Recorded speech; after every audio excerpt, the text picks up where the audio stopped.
Assalamualaikum warahmatullahi wabarakatuh. Dalam memeriahkan kegiatan Sarasehan Kesehatan Olahraga Nasional yang diadakan Program Studi Ilmu Kesehatan Olahraga Fakultas Kedokteran Universitas Airlangga, saya berpartisipasi dalam kompetisi parade tesis yang diikuti oleh mahasiswa aktif Program Studi Ilmu Kesehatan Olahraga Fakultas Kedokteran Universitas Airlangga. Saya, Tantia Dewi Haryanto, akan memaparkan tesis saya yang berjudul Pengaruh Intensitas Latihan terhadap Ekspresi GLUT2 Pankreas Mencit yang Diinduksi Fruktosa.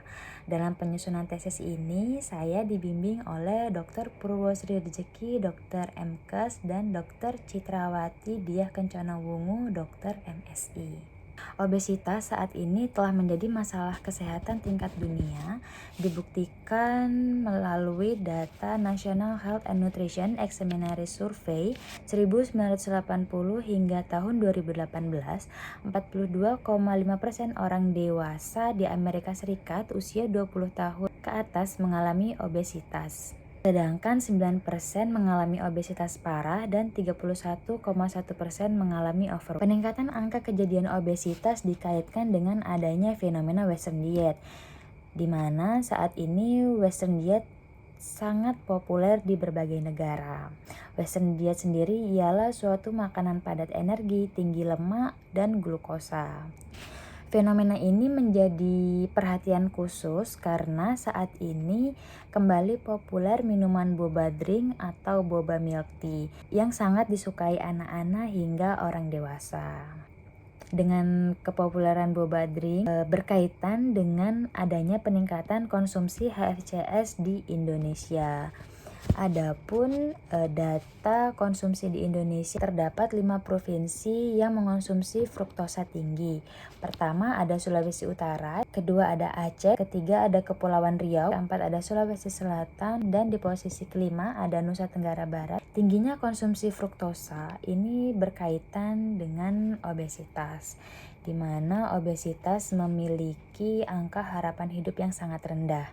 Karena obesitas banyak disertai berbagai risiko penyakit seperti diabetes mellitus tipe 2, hipertensi, dislipidemia, kanker, osteoartritis, non-alcoholic fatty liver disease, chronic kidney disease, kardiovaskuler, hingga metabolic syndrome. Fruktosa dan glukosa adalah sumber energi bagi kelangsungan hidup sel di dalam tubuh. Agar dapat masuk dari ekstrasel ke intrasel, fruktosa dan glukosa diangkut oleh glukos transporter. Di pankreas sendiri, glukos transporter yang berperan ialah glukos transporter 2, di mana GLUT atau glukos transporter 2 ini memiliki peran penting sebagai sensor glukosa yang berperan dalam proses sekresi insulin. Dalam kondisi hiperglikemi atau obesitas dapat menyebabkan penurunan ekspresi GLUT2 pankreas.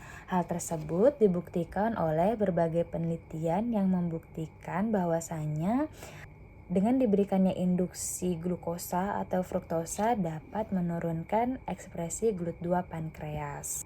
Kita ketahui bersama, latihan atau exercise itu merupakan suatu pengobatan non-farmakologis yang efektif dalam memperbaiki homeostasis organ di dalam tubuh, di jaringan lemak, sirkulasi darah, di hati, di otot, dan di sel beta pankreas. Intensitas latihan merupakan suatu faktor yang penting dalam olahraga. Namun saat ini intensitas latihan apa yang efektif untuk meningkatkan ekspresi GLUT2 pankreas mencit yang diinduksi fruktosa itu belum pernah dilakukan. Untuk menjawab permasalahan ini, maka perlu dilakukan penelitian dengan tujuan untuk mengetahui intensitas latihan apa yang efektif dalam meningkatkan ekspresi GLUT2 pankreas mencit yang diinduksi fruktosa.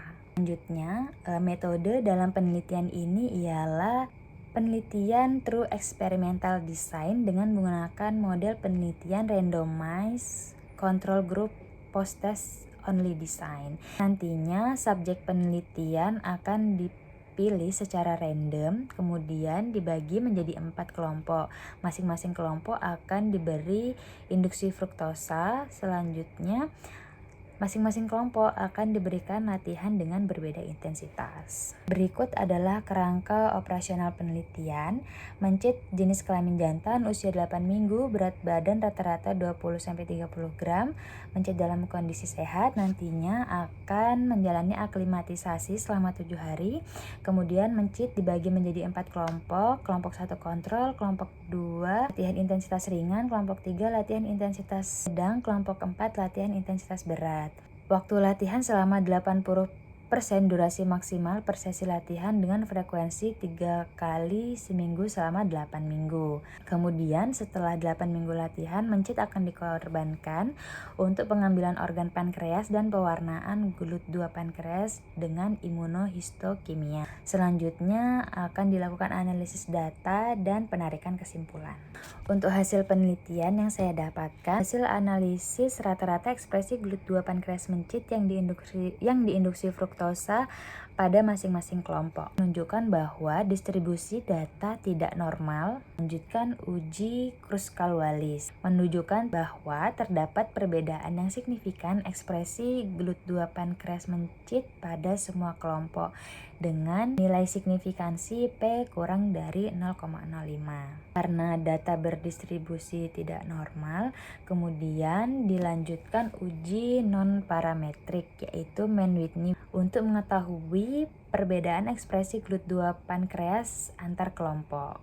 Hasil uji Mann-Whitney menunjukkan terdapat perbedaan yang signifikan ekspresi GLUT2 pankreas mencit yang diinduksi fruktosa antar kelompok 1 dengan kelompok 3, kelompok 2 dengan kelompok 3, dan kelompok 3 dengan kelompok 4 dengan nilai signifikansi P kurang dari 0,05.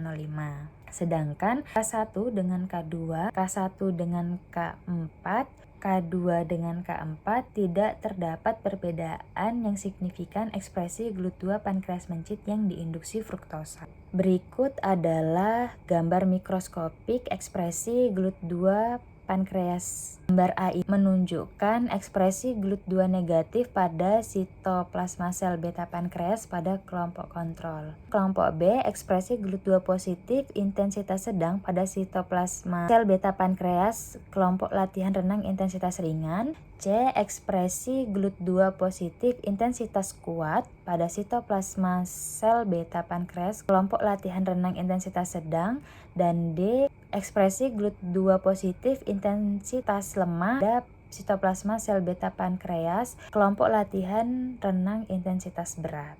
Dari ketiga intensitas ini, intensitas sedang yang paling optimal dalam pengeluaran atau dalam ekspresi GLUT2 pankreas. Sekian video presentasi pemaparan tesis saya. Kurang lebihnya mohon maaf. Wassalamualaikum warahmatullahi wabarakatuh.